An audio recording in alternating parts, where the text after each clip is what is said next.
For 30 years, I poured my heart into a home that never felt like mine. Every morning, I woke before dawn, cooked meals, cleaned floors, and cared for my husband's aging father, all while my husband, James, treated me like I was invisible.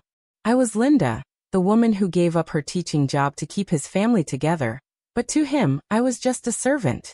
Each month, I had to beg for a measly $2,000 to cover groceries, bills, and our granddaughter Emma's needs. The way James handed it over, you'd think he was giving me his entire fortune. His cold eyes and sharp words cut deeper every time. Don't waste it, Linda. You're lucky I give you anything. One evening, after years of swallowing my pride, something inside me snapped. I stopped cooking, left his father's laundry untouched, and decided I was done begging. I wasn't just going to survive, I was going to take back my life. That night, as James walked in, expecting his dinner, I stood tall and said, "No more, James. I'm done." His face twisted in shock, but I felt a spark of power I hadn't known in years.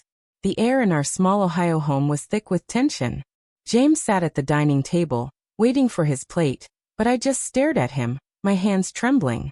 Emma, our 6-year-old granddaughter we were raising after our daughter's accident, peeked from the hallway, her big brown eyes wide with worry. I hated that she saw me like this, but I couldn't keep pretending everything was fine. For years, I'd managed the house, cared for his father, Henry, who needed constant help after his stroke, and raised Emma, all while James worked long hours at his accounting firm. He'd come home, complain about my cooking, and toss me the money like it was a favor. "You don't do anything all day," he'd say, his voice dripping with scorn. That night, I didn't cook. I didn't even set the table. Instead, I poured myself a glass of water and sat across from him. "Linda, where's my food?" he barked. I took a deep breath and said, "If you want dinner, make it yourself. I'm not your servant anymore." His jaw dropped, and for the first time, I saw a flicker of fear in his eyes. Emma tugged at my sleeve, her voice small. "Grandma, are you okay?" My heart broke seeing her worry, but I smiled and patted her head. "I'm fine, sweetheart. Grandma's just tired of some things." I turned back to James, who was now red-faced. "What's gotten into you, Linda? You think you can just stop doing your job?" His words stung, but I held my ground. "My job? I gave up my career for you. I've been cooking, cleaning, and wiping your father's chin for decades, and you call me useless. I'm done asking for crumbs." James slammed his fist on the table, making Emma flinch. "You're nothing without me," he snapped. "You'd have no money, no home, nothing." I leaned forward, my voice steady. "Maybe. But I'd have my dignity." That was the first time I saw him speechless, his mouth opening and closing like a fish out of water. The next morning, I woke up with a strange sense of calm. I didn't rush to make breakfast or check on Henry, who was in his room down the hall. Instead, I sat with Emma, helping her color a picture of a butterfly. She giggled, unaware of the storm brewing. James stormed into the kitchen, his tie half-tied. "Linda, this is ridiculous. Dad needs his pills, and I'm late for work." I looked up, unbothered. "Then give him his pills, James. I told you I'm done." He stared at me like I'd grown a second head. "You're serious?" he asked, his voice low. I nodded. "Dead serious." He muttered something under his breath and grabbed his keys, leaving without another word. I knew he thought I'd cave by evening, but I was already planning my next move. I pulled out my old laptop, dusted it off, and started searching for jobs. I wasn't sure what I could do at 68, but I knew I couldn't stay in this cage any longer. Henry's voice echoed from his room, weak but demanding. "Linda, where's my breakfast?" I ignored him, my fingers shaking as I typed part-time jobs for seniors into the search bar. Emma looked up, confused. "Grandma, isn't Grandpa Henry hungry?" I sighed, pulling her close. "He'll be fine, Emma. Sometimes people need to learn to help themselves." My heart raced as I scrolled through job listings. Library assistant, tutor, even a cashier at the local grocery store. Each one felt like a tiny rebellion, a step toward freedom. But deep down I worried. What if I couldn't find work? What if James kicked us out? Emma's small hand squeezed mine, and I remembered why I was doing this. For her. For me. I wasn't just fighting for myself. I was showing her what it meant to stand up. By noon, James called, his voice sharp through the phone. Linda, this isn't a game. Dad's complaining, and I can't deal with this right now. I took a deep breath, my resolve hardening. Then deal with it, James. I'm not your maid. He hung up, and I felt a mix of fear and triumph. I spent the afternoon applying for jobs, each click of the submit button feeling like a brick in a new foundation. Emma stayed close, asking questions about my teaching days. Did you like being a teacher, Grandma? She asked, her eyes bright. I loved it, I said, my voice catching. I helped kids learn, made them feel special. I missed that. Her smile gave me strength, but the weight of 30 years of silence pressed on me. How had I let myself become this shadow of a woman? That evening, James came home to a quiet house. No dinner, no clean dishes, just me and Emma playing cards at the table. Henry's complaints filled the air, but I didn't budge. James stood in the doorway, his face a mix of anger and confusion. Linda, you're pushing it, he said, his voice tight. You can't just stop everything. I looked him in the eye, my heart pounding. Watch me, I said. You called me useless one too many times, James. I'm done proving myself to you. Emma glanced between us, her small face tense. I hated that she saw this, but I needed her to know I was more than the woman who begged for scraps. As James stormed off to check on Henry, I whispered to Emma, things are going to change, sweetheart. I promise. But in the back of my mind, I wondered what price I'd pay for this stand, and whether I was ready for the fight ahead. The next morning, I woke up with my heart racing, half expecting James to throw me out. But the house was quiet, except for Henry's faint complaints down the hall. I didn't check on him. Instead, I made Emma a peanut butter sandwich and sat with her, my mind spinning. I'd applied for jobs yesterday, but doubt crept in. At 68, who would hire me? I pushed the thought away and kissed Emma's forehead. Grandma's going to make things better, I said, more to myself than to her. She nodded, clutching her stuffed bunny. James hadn't come home last night. He'd texted that he was staying at the office to deal with my nonsense. His words burned, but they also lit a fire in me. I wasn't backing down. By noon, my phone pinged with an email. A local library wanted me for an interview as a part-time assistant. My hands shook as I read it. A chance. A real chance. I spent the day preparing, digging through my closet for an old blazer that still fit. Emma watched, curious. Are you going to be a teacher again, Grandma? She asked, her voice hopeful. I smiled, my chest tight. Maybe something like that, sweetheart. I'm going to help people find books. Her eyes lit up, and for a moment, I felt like the woman I used to be. The one who loved her job, who had dreams. But then Henry's voice cut through the house, sharp and demanding. Linda, I need my tea. Where are you? I froze, my old instincts urging me to go to him. Instead, I took a deep breath and ignored him.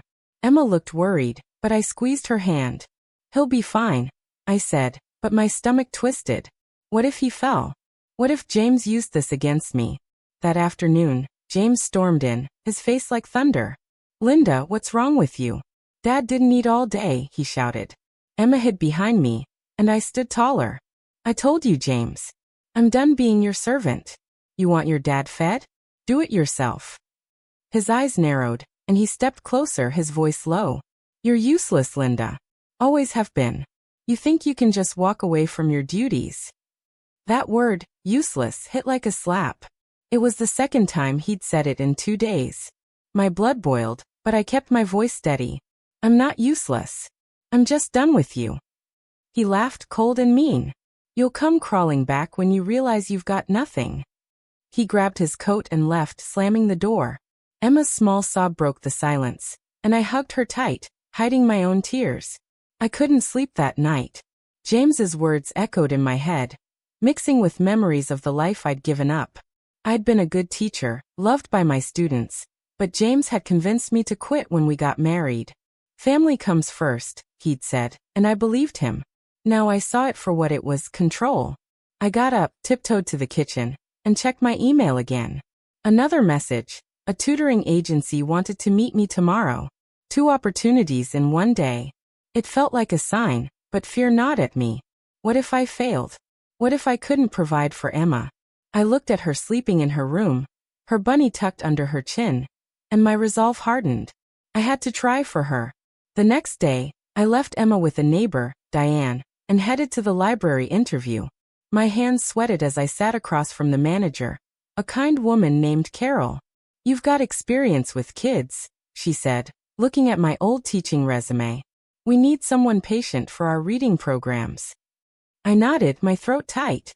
"I love helping people learn," I said, my voice shaky but honest.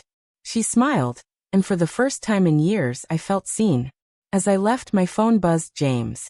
Dad fell trying to get water. "This is on you, Linda." My heart sank. I rushed home, guilt clawing at me.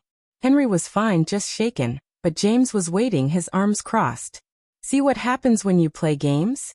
he said, his voice dripping with scorn. "Useless." That was the third time. Something in me broke. I stared at him, my hands clenched. "You think I'm useless? I raised your daughter's child, cared for your father, and kept this house running for 30 years. What have you done besides throw money at me like I'm a beggar?" His eyes widened, but I didn't stop. "I got a job interview today, James. 2 actually. I'm not nothing. And I'm not yours to control anymore." Emma peeked from the hallway, her eyes wide. James's face turned red. "You're delusional," he spat. "You'll fail, and you'll drag Emma down with you." He stormed out, but his words lingered like poison. I hugged Emma, my heart pounding. Had I gone too far? Could I really do this? Then my phone pinged again. The tutoring agency offered me a trial session. I took a shaky breath, feeling a spark of hope.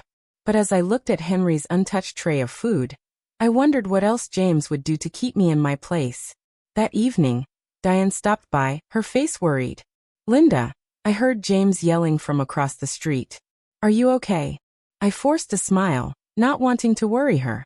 "I'm trying to be," I said. She hesitated, then lowered her voice. "I saw him talking to a lawyer friend today. Be careful." My stomach dropped. A lawyer? Was he planning to take Emma? To cut me off completely? I thanked Diane and closed the door, my mind racing. I looked at Emma, coloring at the table, and felt a surge of protectiveness. James could try whatever he wanted, but I wasn't the same woman he'd controlled for decades. I sat down, opened my laptop, and started preparing for the tutoring session. Each step felt like a rebellion, but the fear of losing Emma grew heavier. What was James planning? And how far would I have to go to protect our future? I sat at the kitchen table, staring at my laptop, my heart pounding. The tutoring agency's email glowed on the screen, confirming my trial session tomorrow. It felt like a lifeline, but Diane's warning about James and the lawyer gnawed at me. Was he really planning to take Emma away? I looked at her, curled up on the couch with her bunny, humming softly. She was all I had left of my daughter, and the thought of losing her made my chest ache. I pushed the fear down and focused on the tutoring prep, but Henry's voice broke through. "Linda, I'm hungry," he shouted from his room. I clenched my fists, tempted to ignore him again, but guilt tugged at me. I wasn't heartless. I grabbed a tray, threw together a sandwich, and took it to him. His eyes narrowed as I set it down. "About time," he grumbled. "You're getting lazy." I bit my tongue and walked out, my hands shaking. Back in the kitchen, Emma looked up, her voice small. "Grandma, why's Grandpa Henry so mean?" I knelt beside her, forcing a smile. "He's just old and tired, sweetheart. Don't worry about him." But her question stung. Henry had been cruel since his stroke, snapping at me for every little thing, just like James. I hugged Emma, her warmth calming me, and promised myself I'd protect her no matter what. That afternoon, I called Carol at the library to confirm my interview time. "We're excited to meet you, Linda," she said, her voice kind. "You sound like you'd be great with the kids." I thanked her, my throat tight. For the first time in years, someone saw me as more than a servant. But as I hung up, the front door slammed open. James was back, and he wasn't alone. A man in a suit followed him in, carrying a briefcase. James's eyes were cold as he pointed at me. "Linda, this is Mr. Carter, my lawyer. We need to talk." My stomach dropped. Emma clung to my side, her eyes wide. I stood tall, my voice steady despite the fear. What's this about, James? He smirked, leaning against the counter. You think you can just stop doing your job and walk away? I'm making sure Emma's taken care of properly. My heart stopped. What do you mean? I asked, my voice shaking. Mr. Carter cleared his throat, avoiding my eyes. Mr. Thompson is exploring custody options, Mrs. Thompson. Given your recent behavior, he's concerned about Emma's stability. I stared at James, disbelief washing over me. You're trying to take her from me? I whispered. He shrugged. You're not fit, Linda. Look at you neglecting Dad, neglecting this house. Emma's small hand tightened in mine, and I felt a surge of anger. Neglecting? I've raised Emma since she was a baby. I've kept this house running while you and your father treated me like dirt. James laughed, his voice sharp. You're nobody without me. You think a part-time job will change that? His words cut deep, but I refused to break. I'm more than you'll ever know, I said, my voice low. And I won't let you take her. Mr. Carter shifted uncomfortably. We'll need to review this in court, Mrs. Thompson, he said. It's just a discussion for now. James smirked again.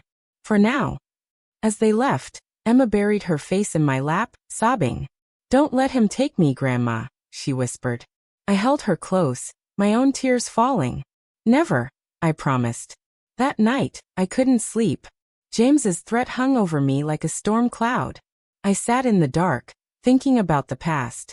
I'd given up everything for him. My career, my dreams, my voice. And now he wanted to take Emma, the one light in my life. I wiped my eyes and opened my laptop, rereading the tutoring agency's email. The trial session was with a shy 10-year-old boy who struggled with reading. I remembered how I used to help kids like him, how their smiles made me feel alive. I wasn't useless. I was a teacher, a grandmother, a fighter. The next morning, I got Emma ready for school, my hands steady despite the fear. You be brave today, okay? I told her, kissing her forehead. She nodded, her eyes red. You too, Grandma. I smiled, but inside, I was terrified. What if James won? At the tutoring session, I met the boy, Tim, at the community center. He was quiet, his head down, but I saw a spark in his eyes when I showed him a book about space. You like stars? I asked, keeping my voice soft. He nodded, barely speaking. I used to teach kids like you, I said, pulling out a worksheet. Let's read this together. By the end, he was smiling, sounding out words he'd struggled with. His mother, Sarah, thanked me, her eyes warm. He's never opened up like that, she said. Can you work with him again? I nodded, my heart swelling. For an hour, I'd forgotten James, the lawyer, everything. But when I got home, reality hit hard. Diane was waiting at my door, her face pale. Linda, James was here with that lawyer again. They were talking about moving Henry to a care home and blaming you. I felt the air leave my lungs. Blaming me? I asked, my voice shaking. Diane nodded. They said you neglected him, that you're unfit for Emma because of it. My knees buckled, and I grabbed the counter. James was building a case, twisting my rebellion into proof I was failing. I looked at Emma's drawings on the fridge, her messy hearts and flowers, and felt a fire ignite. He can try, I said, my voice low. But I'm not giving up. Diane squeezed my arm. You're stronger than he thinks, Linda. I nodded, but fear clawed at me. That evening, James came home, his eyes smug. I warned you, Linda, he said, tossing his keys on the table. Keep this up, and you'll lose everything. I stared at him, my heart pounding. You're wrong, I said. I'm just getting started. But as he walked away, I heard Henry coughing in his room, weaker than usual. A chill ran through me. Was he sick? And Henry's cough echoed through the house that night, rough and persistent. I stood outside his door, my hand hovering over the knob. Part of me wanted to check on him. He was frail, and I wasn't cruel, but James's words rang in my ears. He'd blame me if anything happened. I pushed the door open, peering in. Henry lay in bed, his face pale, eyes half open. Linda, he rasped. Where's my medicine? I sighed, grabbing his pills from the nightstand. Here, I said, handing him a glass of water. He swallowed them, then glared at me. You're letting me die, he muttered. My stomach twisted. I'm doing my best, Henry, I said, my voice tight. He turned away, coughing again. I left the room, my heart heavy. Was I wrong to stand up for myself? Was I hurting him? The next morning, I dropped Emma off at school, her small hand clinging to mine. "Grandma, is Grandpa Henry okay?" she asked, her voice shaky. I knelt down, brushing her hair back. "He's just sick, sweetheart. I'll take care of it." But her worried eyes stayed with me as I drove to the library for my interview. My palms were sweaty, but I forced myself to focus. Carol, the manager, greeted me warmly. "Linda, tell me why you want this job," she said, her smile kind. I took a deep breath. I used to teach, and I loved helping kids. I want to feel that again, to be useful. My voice cracked on the last word, and I cursed myself for letting James's insults creep in. Carol nodded, her eyes soft. "You've got a spark, Linda. I think you'd be great here." She offered me the job on the spot, part-time, $15 an hour. I nearly cried, thanking her over and over. When I got home, the house was too quiet. Henry wasn't shouting, which worried me more than his complaints. I checked his room, and he was asleep, his breathing shallow. I called his doctor, who said to monitor him and bring him in if it got worse. As I hung up, James burst through the door, his face red. "Linda, what did you do to Dad?" he yelled. I stood my ground, my heart racing. "He's sick, James. I called the doctor. What else do you want?" He stepped closer, his voice low. "You're killing him with this stunt. I'm taking Emma, and you can't stop me." My blood ran cold. "You can't take her," I said, my voice shaking. "She's all I have." He laughed, cruel and sharp. "You're nothing but a burden, Linda. Always will be." His words hit like a punch, but I refused to break. Emma came home from school, her backpack dragging. "Grandma, why's Daddy James so mad?" she asked, climbing into my lap. I hugged her tight, my throat burning. "He's just upset, sweetheart. But I won't let him hurt us." She nodded, but her eyes were scared. That evening, I took her to the park to clear my head. As she swung on the swings, giggling, I saw Diane walking toward me, her face grim. "Linda, I heard something," she whispered. "James is telling people you're unfit, saying you're neglecting Henry to get back at him." My heart sank. "He's lying," I said, my voice low. Diane squeezed my arm. "I know, but he's convincing. Be careful." I nodded, but fear gripped me. Was he turning the whole neighborhood against me? That night I sat with Emma, reading her a story. Her small voice interrupted me. "Grandma, are you going away?" My heart broke. "No, sweetheart," I said, kissing her forehead. "I'm staying right here with you." But as she fell asleep, I couldn't shake the fear. James was building a case, and Henry's cough was getting worse. I checked on him again, his face gray in the dim light. "Linda," he whispered. "Why are you doing this to me?" I froze, guilt and anger mixing. "I'm not doing anything, Henry. I'm just trying to live." He closed his eyes, and I walked out, my hands shaking. Was I pushing too far? But then I remembered James's threats, his lawyer, his lies. I wasn't the one destroying this family, he was. The next day, I started my first shift at the library. The kids were loud, full of energy, and I loved every second. I helped a girl find a book about dinosaurs, her smile lighting up the room.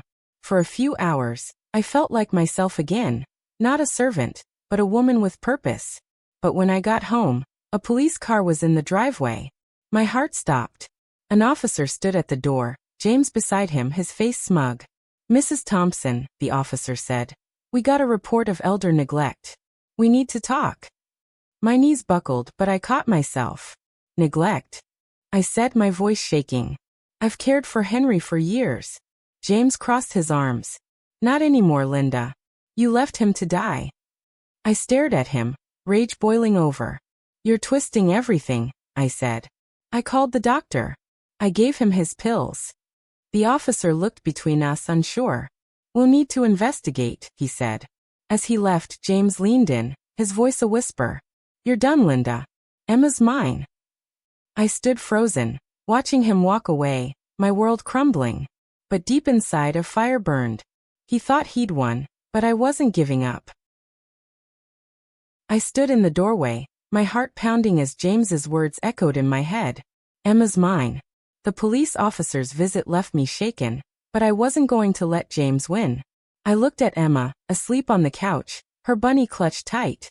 She was my reason to fight. I took a deep breath and called Diane, my voice low. Diane, James is saying I neglected Henry. The police were here. What do I do? She gasped. Linda, he's playing dirty. You need to talk to someone, a lawyer maybe. I nodded, even though she couldn't see me. I don't have money for that, I said, my voice cracking. You're not alone, she said. I know someone who can help. Meet me tomorrow. I thanked her, my chest tight. For the first time, I felt a glimmer of hope, but fear still clung to me like a shadow. The next morning, Henry's cough was worse. I gave him his medicine, but his eyes were glassy, his breathing rough. Linda, I'm not feeling good, he said, his voice weak. I softened, despite everything. I'm taking you to the doctor today, I said, helping him sit up. He grabbed my hand, his grip surprisingly strong. Don't let James take the girl, he whispered. I froze, shocked. Was he on my side now? I won't, I said, my voice firm. I got him ready, my mind racing. Henry had never stood up for me before. Was he scared of James too? I dropped Emma at school, her small voice breaking my heart. Grandma, are the police mad at you? She asked. I hugged her tight. No, sweetheart. They're just confused. I'll fix it. But as I drove Henry to the clinic, I wasn't so sure. At the doctor's office, the news hit hard. Henry had pneumonia, likely from neglecting his health for days. The doctor looked at me, his face serious. He needs rest and antibiotics, but he's frail. Someone has to watch him closely. I nodded, guilt twisting in my gut. Had I caused this by stepping back? I'll make sure he's okay, I said, but my voice shook. As I helped Henry into the car, he muttered, You're better than James thinks. My eyes stung, but I didn't respond. Back home, I settled him in bed, then rushed to meet Diane at a coffee shop. She was with a woman named Rachel, a lawyer who worked pro bono for families in trouble. Linda, I heard about James, Rachel said, her voice calm. He's building a case against you, but we can fight it. You've got rights. I stared at her, hope and fear mixing. Can you stop him from taking Emma? I asked. She nodded. We'll start with evidence of your care for her and Henry. You're not the problem here. I left the meeting feeling lighter, but when I got home, James was waiting, his face dark. Where were you? He snapped. Dad's sick and you're out gallivanting? I clenched my fists, my voice steady. I took him to the doctor, James. He's got pneumonia. I'm handling it. His eyes narrowed. You're handling nothing. I'm moving Dad to a care home tomorrow. And Emma's coming with me. My heart stopped. You can't do that, I said, stepping closer. She's my granddaughter. He smirked, leaning in. Try me, Linda. You're out of your depth. I wanted to scream, but Emma's voice stopped me. Grandma, I'm scared, she said, standing in the hallway. I rushed to her, kneeling down. Don't worry, sweetheart. I'm here. James laughed, cold and sharp. Not for long. He walked out, leaving me trembling. That evening, I sat with Emma, trying to keep her calm. Grandma, why does Daddy James hate you? She asked, her eyes wet. I swallowed hard, choosing my words carefully. He's just mad because I'm standing up for myself, I said. But I love you, and I won't let him take you. She hugged me, her small arms tight. I held her until she fell asleep, then checked on Henry. He was awake, staring at the ceiling. Linda, he said, his voice hoarse. I was wrong about you. I froze, unsure what to say. I treated you bad, he went on. But James, he's worse. Don't let him win. My throat tightened. I won't, I whispered. But as I left his room, my phone buzzed. It was Carol from the library. Linda, we had a complaint, she said, her voice tense. Someone said you're neglecting your family. We might have to rethink your position. I felt the world spin. Who said that? I asked, my voice shaking. Anonymous, she said, but we have to take it seriously. I hung up, my hands trembling. James. It had to be him. He was attacking me from every angle. Emma, Henry, now my job. I sank to the floor, tears streaming down my face. But then I heard Emma's soft breathing from the couch, and I wiped my eyes. I wasn't done. The next day, I went to the library, my heart heavy. I told Carol everything, James's threats, the lawyer, Henry's sickness. I'm not neglecting anyone, I said, my voice breaking. I'm fighting for my life. She listened, her eyes soft.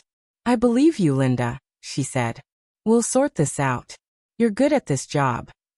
I thanked her, relief flooding me, but it was short-lived.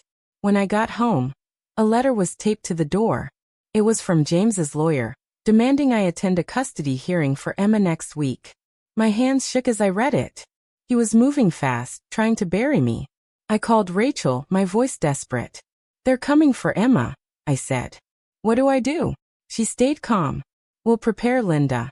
Gather proof, your job, your care for Emma, everything. You're stronger than he thinks. I nodded, but fear gripped me. That night, Henry's cough turned into a choking gasp. I rushed to his room, calling an ambulance. As the paramedics took him away, he grabbed my hand. Tell Emma I'm sorry, he whispered. I stared shocked as they wheeled him out. Was he dying? And would James use this to destroy me? I stood alone in the empty house, Emma at Diane's, my heart racing. James thought he had me cornered, but I was ready to fight back.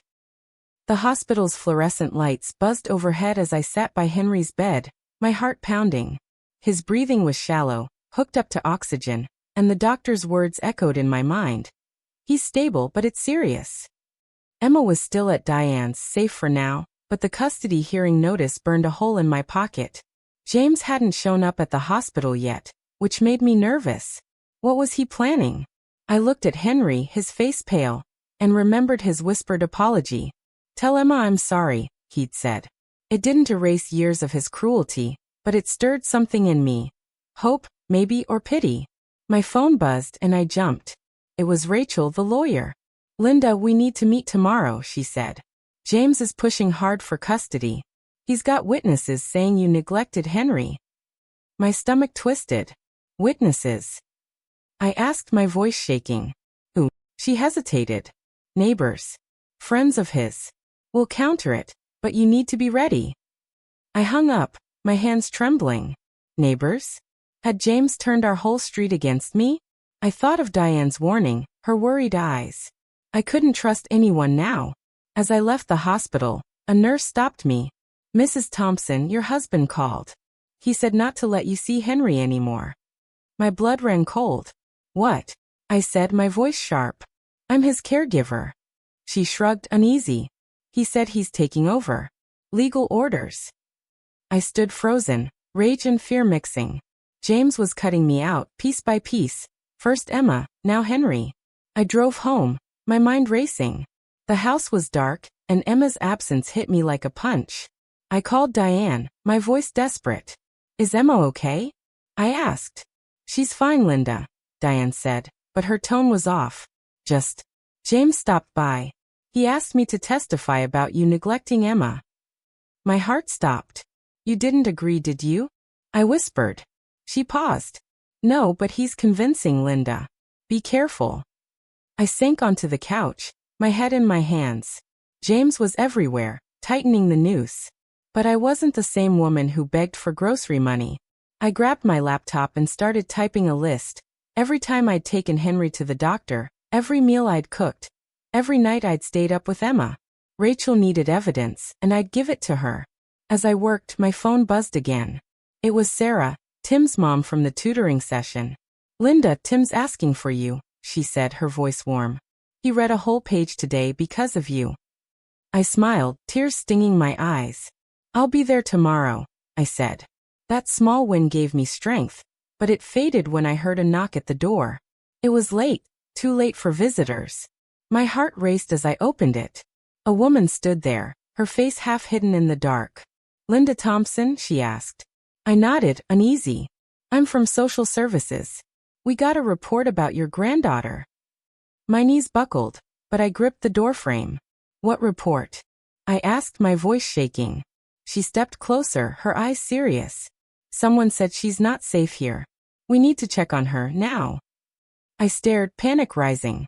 She's with a neighbor, I said. She's safe. The woman frowned. We'll need to see her tonight. And we'll need to talk about your care for your father-in-law. I felt the world tilt. James. This was his doing. Come in, I said, my voice hollow. She sat at the kitchen table, pulling out a notebook. Tell me about Emma's care, she said. I took a deep breath, my hands shaking. I've raised her since she was a baby. I love her more than anything. My voice broke, and she softened, but only slightly. We'll verify that, she said. But the complaints are serious. As she left, I collapsed into a chair, tears streaming down my face. How was James doing this? The next morning, I picked up Emma from Diane's, my heart heavy. Grandma, why was that lady asking about me? Emma asked, her eyes wide. I forced a smile, my throat tight. Just making sure you're okay, sweetheart, I said. You're perfect. But inside, I was falling apart. I took her to school, then met Rachel at her office. James is claiming you abandoned Henry and endangered Emma, she said, her voice calm but firm. He's got 2 neighbors willing to testify. I stared at her, my voice shaking.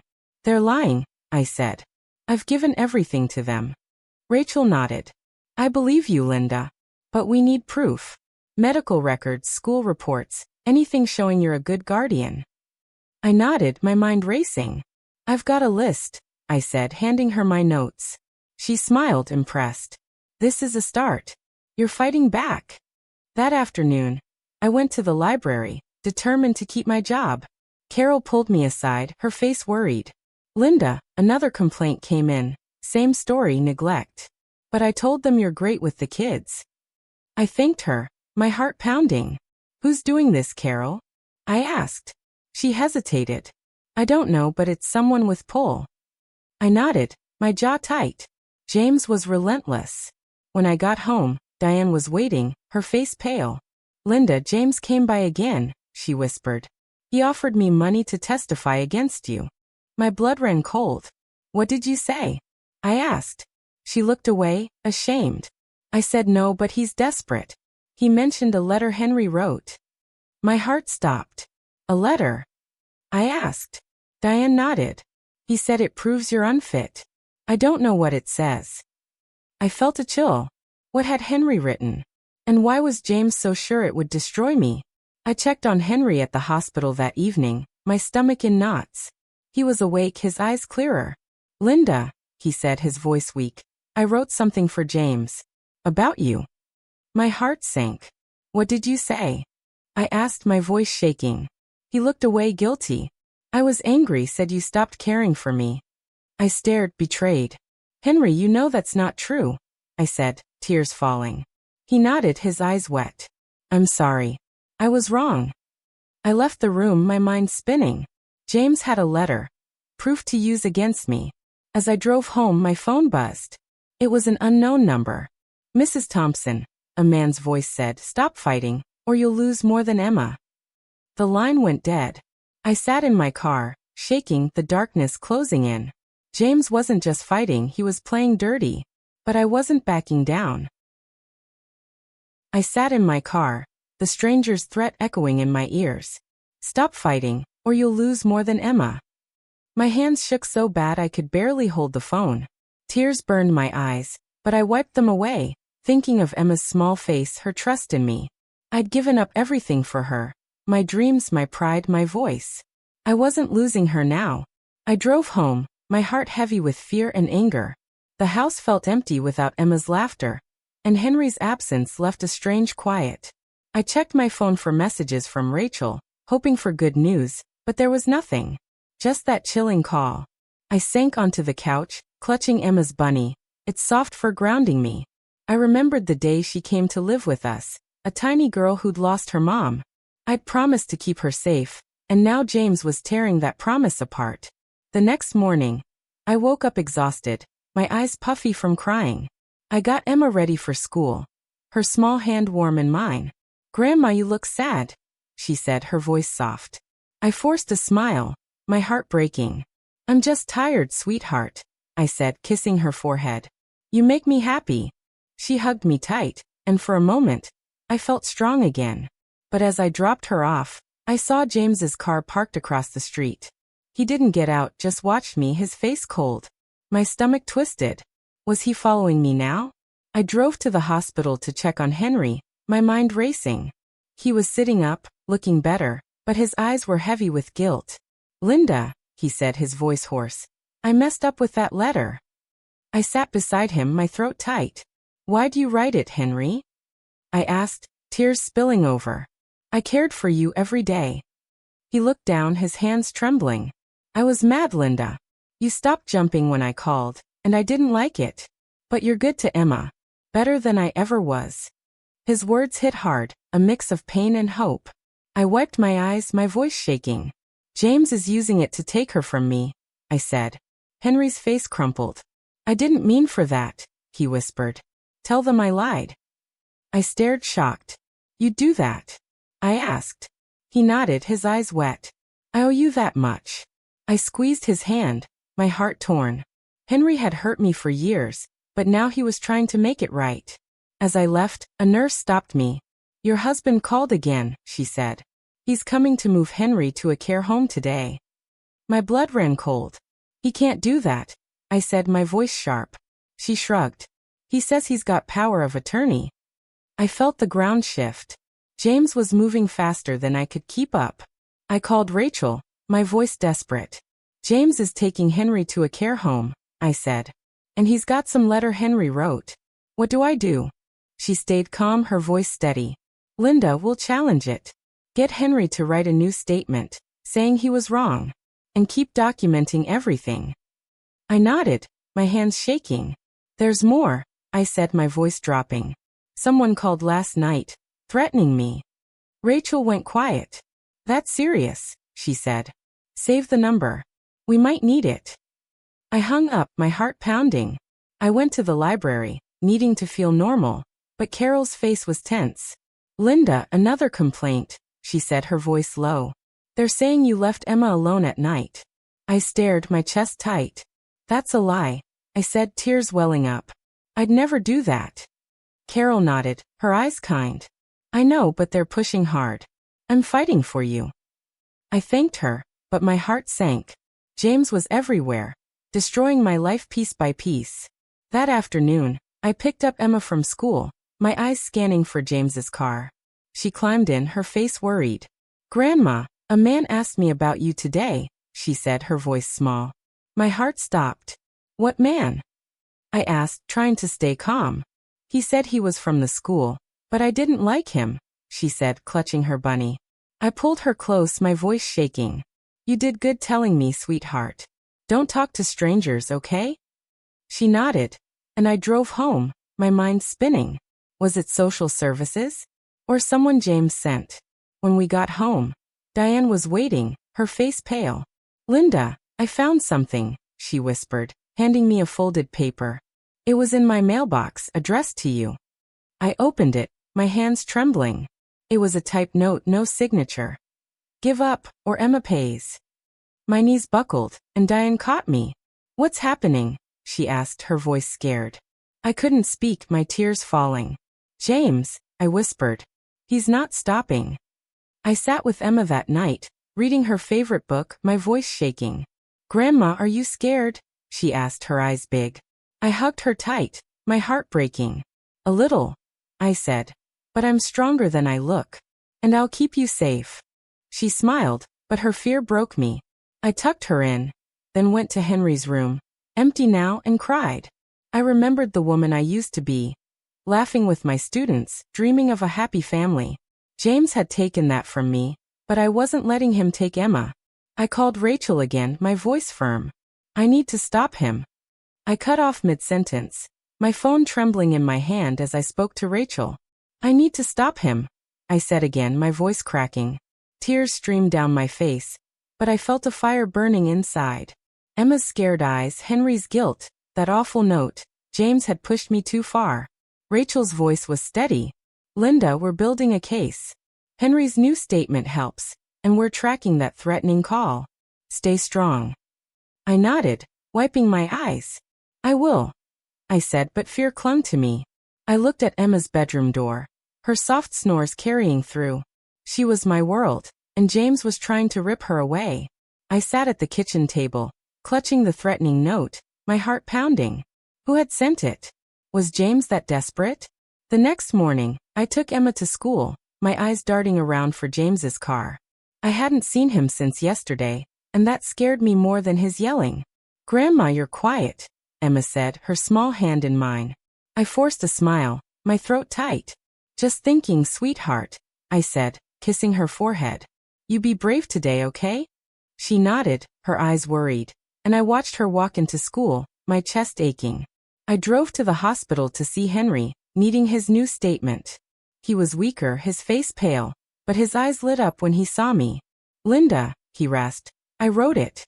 He handed me a shaky, handwritten note. Asterisk, I was wrong about Linda. She cared for me every day. She's a good woman. Asterisk, I clutched it, tears falling. "Thank you, Henry," I whispered. He grabbed my hand, his grip frail. "Don't let him hurt you," he said.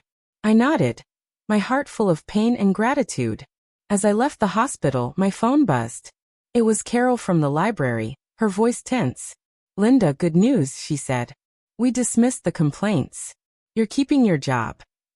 I gasped, relief flooding me. "Thank you," I said, my voice breaking. "You don't know what this means." But as I hung up, a text came through from an unknown number. Asterisk, last chance. Drop the fight. Asterisk, my blood ran cold. I saved it, my hands shaking, and called Rachel. "Another threat," I said, my voice low. "They're not stopping." She was quiet for a moment. "Linda, this could help us. It shows harassment. Send me everything." I nodded, my resolve hardening. James thought he could scare me, but he was wrong. That afternoon, I went to the library, my heart still racing. The kids' laughter lifted me, and I helped a boy find a book about trains, his smile warming my soul. For an hour, I was Linda the teacher again, not the woman fighting for her life. But when I got home, Diane was waiting, her face white. "Linda, something's wrong," she whispered. "I saw James with a man at your house earlier. They went inside." My stomach dropped. "What man?" I asked, my voice shaking. She shook her head.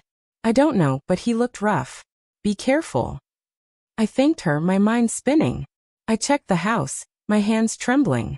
Nothing was missing, but Emma's bunny was on the floor, torn at the seam. My heart stopped. Someone had been here. Someone who wanted me scared. I called Rachel, my voice desperate. "Someone broke in," I said, clutching the bunny. "They touched Emma's things." She stayed calm. "File a police report, Linda. This is evidence. I'm coming over." I nodded, tears falling. As I waited, I sat with Emma, her small voice breaking the silence. "Grandma, who hurt Mr. Bunny?" she asked, her eyes wet. I hugged her tight, my heart breaking. "Nobody important, sweetheart," I said. "We'll fix him." But inside, I was terrified. James was crossing lines I didn't understand. When Rachel arrived, she looked at the bunny, her face grim. "This is personal," she said. "We'll use it in court." I nodded, but fear gripped me. What else would James do? That evening, I took Emma to Diane's, needing her safe.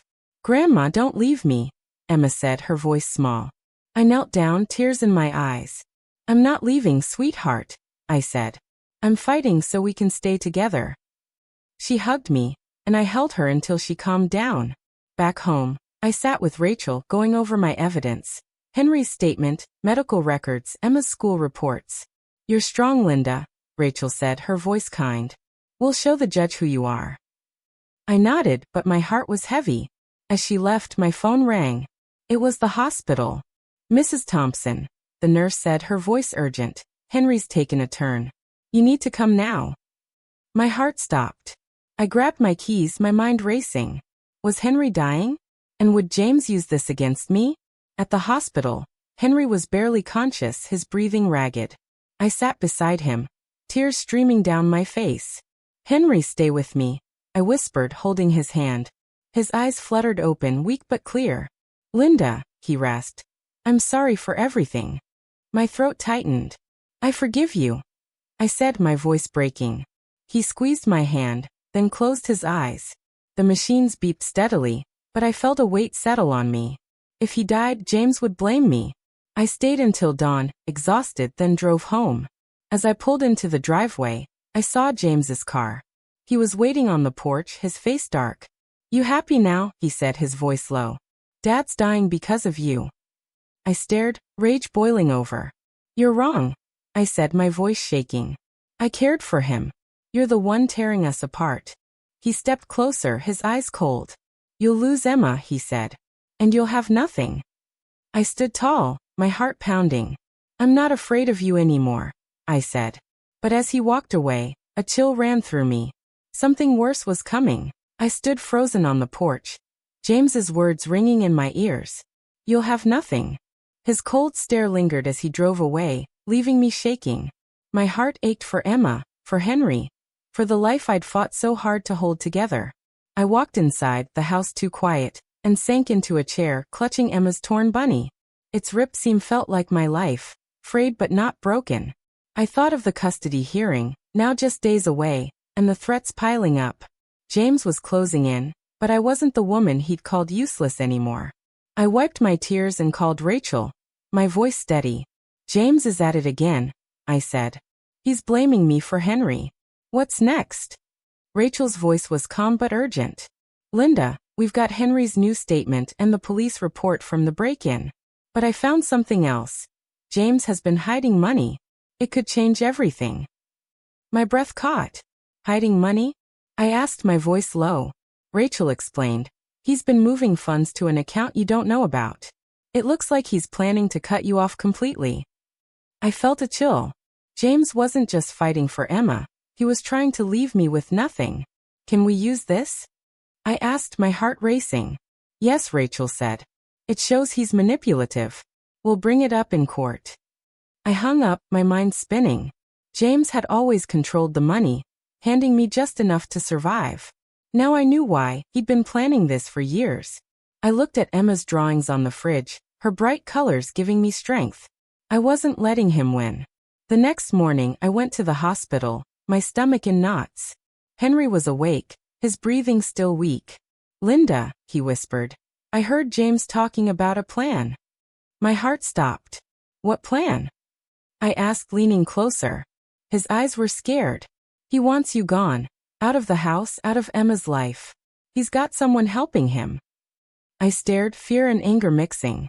"Ooh," I asked, my voice shaking. Henry shook his head. "I don't know. But be careful."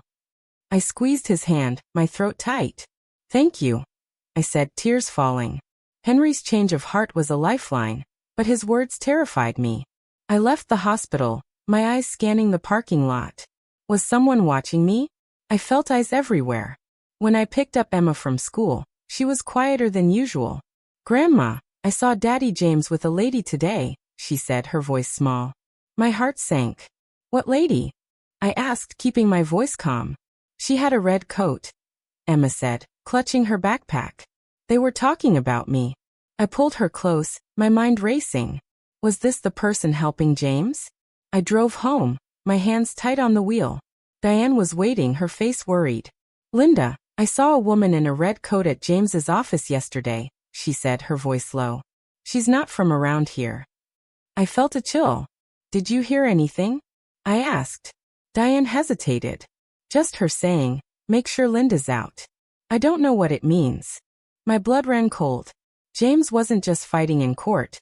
He was plotting something bigger. That afternoon, I went to the library, needing to clear my head. Carol greeted me, her smile warm. "Linda, the kids love you," she said. "You're a natural." I smiled, my heart lifting. But as I helped the girl with a book, my phone buzzed.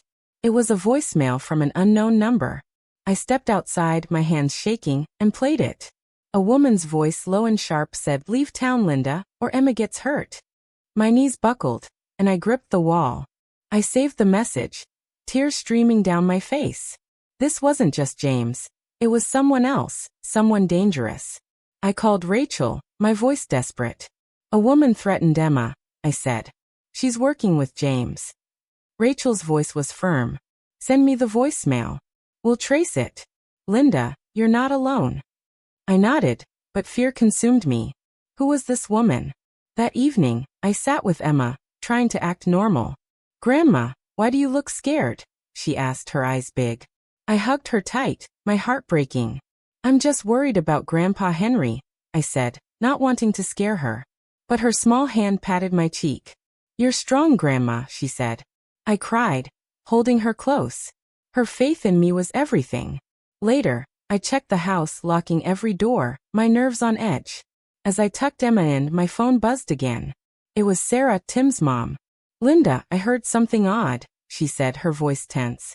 A woman was asking about you at the community center, red coat, dark hair. She wanted to know your schedule. My heart stopped. Did you tell her anything? I asked, my voice shaking. No, Sarah said. But she seemed off. I thanked her, my mind racing. The woman in the red coat was closing in. I barely slept, jumping at every sound. The next morning, I took Emma to Diane's, needing her safe. Grandma, don't let the bad lady get me, Emma said, her voice small. I knelt down, tears in my eyes. Nobody's getting you, I said, kissing her forehead. I promise. But as I drove to Rachel's office, my phone rang. It was the hospital. Mrs. Thompson, the nurse said, her voice shaking. Henry's gone. He passed an hour ago. I pulled over, my vision blurring. No, I whispered, tears falling. Henry was gone, and his last words warned me about James's plan. I called Rachel, sobbing. Henry's dead, I said. And James is working with someone, a woman. Rachel's voice was steady. Linda, come to my office now. We found something on James's accounts. It's big. I nodded, my heart pounding. As I drove, I saw a flash of red in my rearview mirror. A woman in a red coat, standing on the sidewalk, watching me. I gripped the wheel, fear and anger surging. James thought he could break me, but I was ready to fight back. I sped toward Rachel's office, my heart racing. The woman in the red coat's image burned into my mind. Henry's death hit me like a wave, but his warning about James's plan kept me focused. I gripped the wheel, tears blurring my vision. Emma's safety, my fight for her. It was all I had left. I pulled into the parking lot, my hands shaking, and rushed inside. Rachel was waiting, her face serious. Linda, sit down, she said, pushing a stack of papers toward me. We traced James's hidden account. He's been siphoning money for years, $500,000 meant for you and Emma. My jaw dropped. $500,000? I whispered. She nodded. He planned to leave you with nothing. But we've got him now. I felt a surge of hope, but fear lingered. What about the woman in the red coat? I asked, my voice low. Rachel's eyes darkened. We're close to identifying her. She's tied to James. I left her office, my mind spinning.